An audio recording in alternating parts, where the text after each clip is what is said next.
I really hope that last chapter made you think.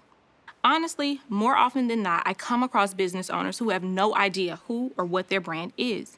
It's nothing to be ashamed about, and that's why we're here.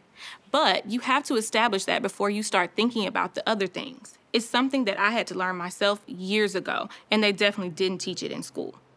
In this lesson, we'll be going over how to create a visual identity around your brand. The point of a visual is to bring people in. When people see something they like, they want to know more about it, just as we do in real life. You see a car you want from afar or in an ad, right? It goes fast, or you love the color, or even the body shape. Then you find out what it is, maybe do some research, or go for a test drive. Then you know if you want it or you don't. It's the exact same thing here. So let's start with an exercise. What does the picture tell us about the brand? Okay, it's telling me there's a lot of words, no color, something serious? Honestly, this image is boring. I don't know what you're trying to say, and I don't know what it is. Newspapers already have a lot of words in the smallest print, and there's no headline referring back to anything. And on top of that, now you have this long caption. I'm like, this is too much work. No one will be inclined to read it, especially with the attention spans we have these days. So we have photos as an example of visuals, but we also have to consider font and color. Let's talk about font first. Believe it or not, fonts appeal to all types of things in our mind, and it's all happening mainly in our subconscious. Let's take a look at a couple of these. If an attorney had their law office or firm name in any of these, how serious would you take them? I wouldn't at all.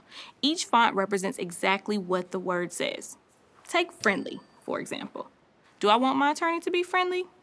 Yeah, sure, but at a glance, I wouldn't even take them serious enough to get to that point. But if you look at serif-style fonts, serif meaning with the little feet off the letters, these are typically more of what we look for in certain professional monikers. Then you've got sans serif fonts. These are the fonts you might consider more modern or casual, or ironically, friendlier than serif fonts. Fonts in this family are popular in web design and for the body of text. You can always combine both in your branding, though, to create more dimensionality. Here are a couple examples.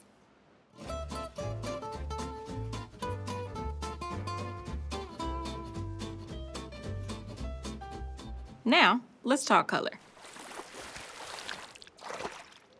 That was pretty cool, right? When we are painting a room or even an actual masterpiece, you think of the representation. You think of the mood it creates without giving it too much thought. You should do the exact same thing when it comes to your brand. A lot of times, I see owners choose based on what they like, but it may not be what they need. Yes, we've said the brand is your purpose and what you stand for, but that does not make it appealing. If you are marketing for a spa, neon colors wouldn't be the best option because they can signify alarm, and the last thing you want to experience at your spa is a sense of alarm. Let's look at a few colors in this chart. When you think of yellow, you think of more of a happier energy, more positive. When you think of red, you're probably thinking danger, caution. Blue, the complete opposite, a little bit more calm, and purple would be on the regal side of things. Clearly, brighter colors tend to arouse a sense of happiness and more emotion than more neutral tones, which kind of keep your emotions at bay. Okay, so now that you have a baseline of how we're evaluating colors and their association to branding, I've got a test for you.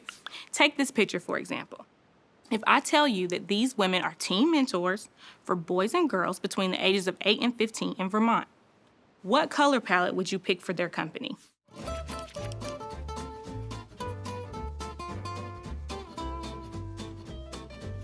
The correct answer is the last option. This is because even though option 1 has unisex colors, it's still a bit bright, which would attract more girls.